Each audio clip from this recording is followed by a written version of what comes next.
Baltimore Ravens fans, listen to me closely. Whatever you do, do not take the bait. This isn't the time to start believing the hype, especially when it's coming from the most unlikely source imaginable. We're talking about Nick Wright. Yes, that Nick Wright, who's better known for being the ultimate Kansas City Chiefs loyalist than any sort of objective football analyst. I mean, let's be real here.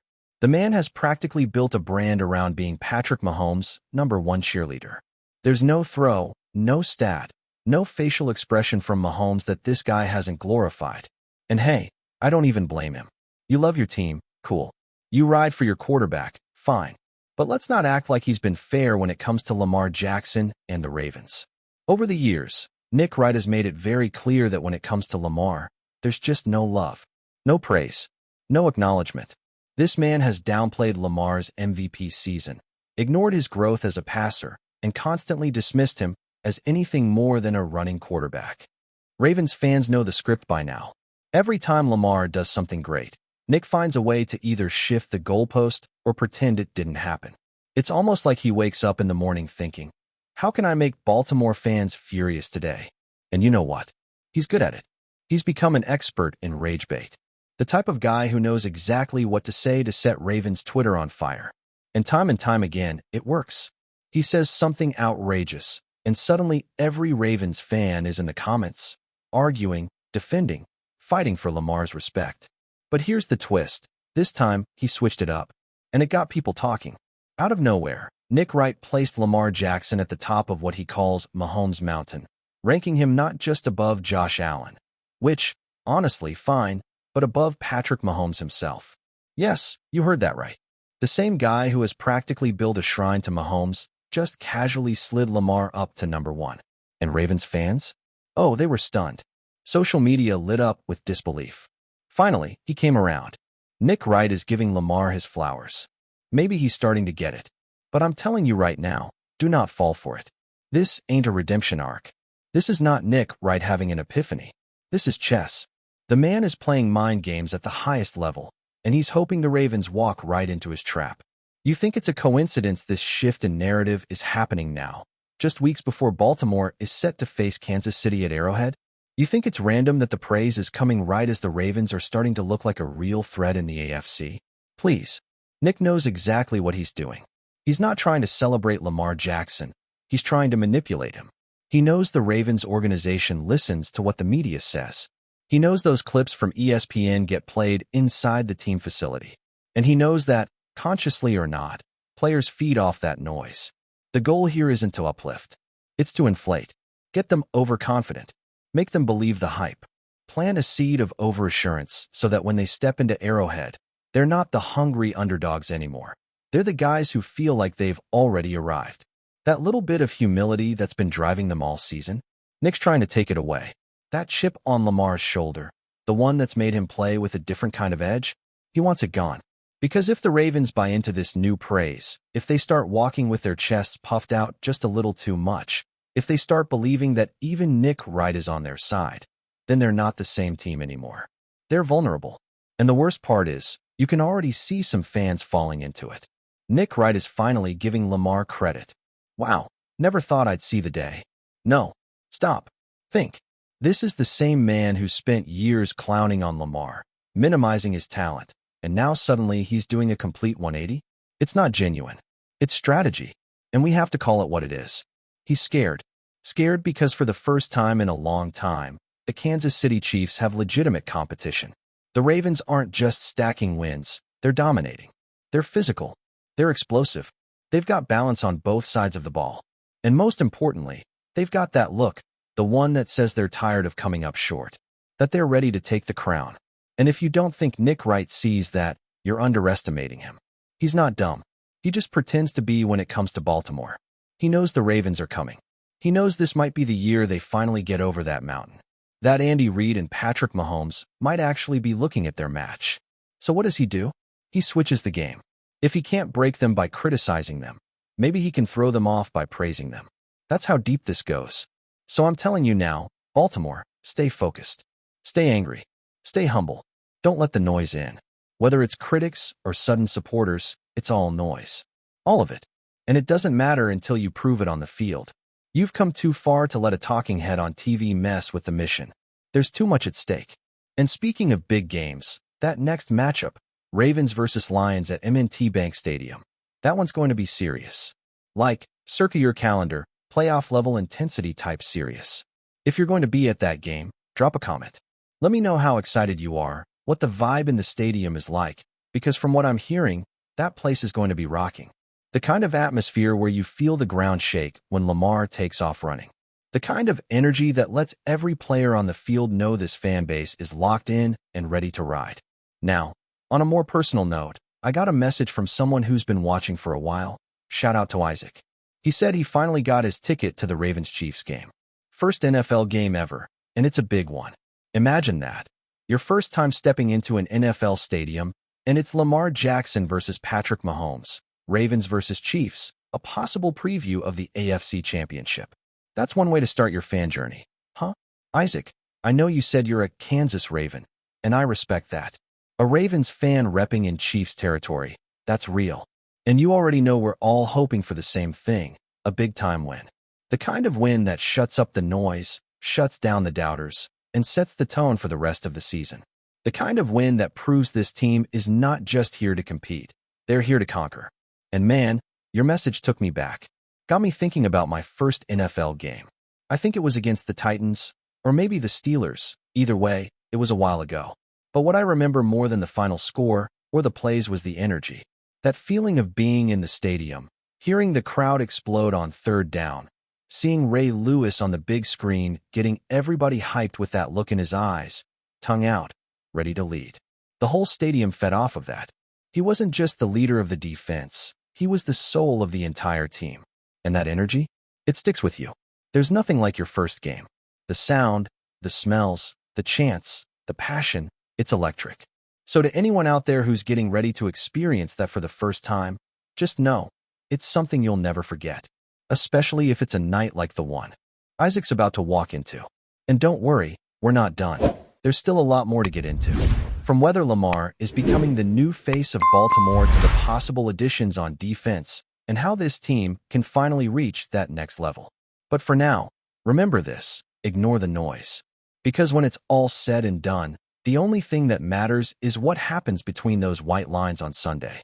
And Baltimore, y'all got a team that can make it happen. Now let's talk about something a little deeper. Lamar Jackson and what he really means to Baltimore. Not just as a quarterback, not just as a football player, but as a figure in the city. Somebody asked me the other day, is Lamar Jackson the face of the Ravens? Or is he the face of Baltimore itself? And man, that's one of those questions that makes you pause and really think about the impact of this dude. Because Lamar's not just a franchise player. He's something more. Let's keep it real. When you talk about the face of Baltimore, a lot of people, especially the old heads, are still going to say Ray Lewis. And honestly, they're not wrong. Ray was a foundational piece of this franchise. A two-time Super Bowl champ. One of the first big names to ever wear that Ravens jersey. When Ray ran out of that tunnel, did that dance, and pointed to the sky, the whole stadium would erupt. He wasn't just a player, he was the heartbeat. He embodied what Baltimore football was all about. Passion, intensity, grit. So yeah, Ray Lewis is still up there. But now you look at Lamar Jackson, a kid who came into this league with all the doubters stacked against him. A kid who was told to switch positions, told he wasn't accurate enough, told he wouldn't last as a starter. And what's he done? He's proved everybody wrong, year after year, moment after moment. He won MVP in his first full season as a starter. He's turned the Ravens into a must-watch team every single week. And beyond the stats, beyond the highlights, beyond the records, there's something different about Lamar. He just gets Baltimore. He fits the city's identity like a glove. This is a city that doesn't ask for flashy. They don't need perfect. What they want is real. What they respect is hard work, loyalty, and heart. And that's Lamar to AT. He's got that blue-collar toughness. He shows love to the fans. He gives back to the community. He walks with humility, but plays with swagger. And most importantly, he hasn't tried to be anyone other than himself. That goes a long way in a place like Baltimore. So, is he the face of the city? Maybe not the only one, but he's definitely one of them. Right there next to Ray Lewis. Right there in the mix of athletes who aren't just great at their sport, but who also mean something on a cultural level. Because for a lot of kids growing up in Baltimore right now, Lamar's the guy they look at and say, yeah, that's me. That's how I want to play. That's who I want to be. And that kind of inspiration, you can't put a stat on that. You can't measure it in touchdowns or passer rating. That's legacy. And the crazy thing is, he's still just getting started. If Lamar ends up winning a Super Bowl in Baltimore, if he brings that trophy back to the city, then all those conversations about who's the greatest Raven ever, who's the most impactful figure in franchise history, they're going to get very, very real.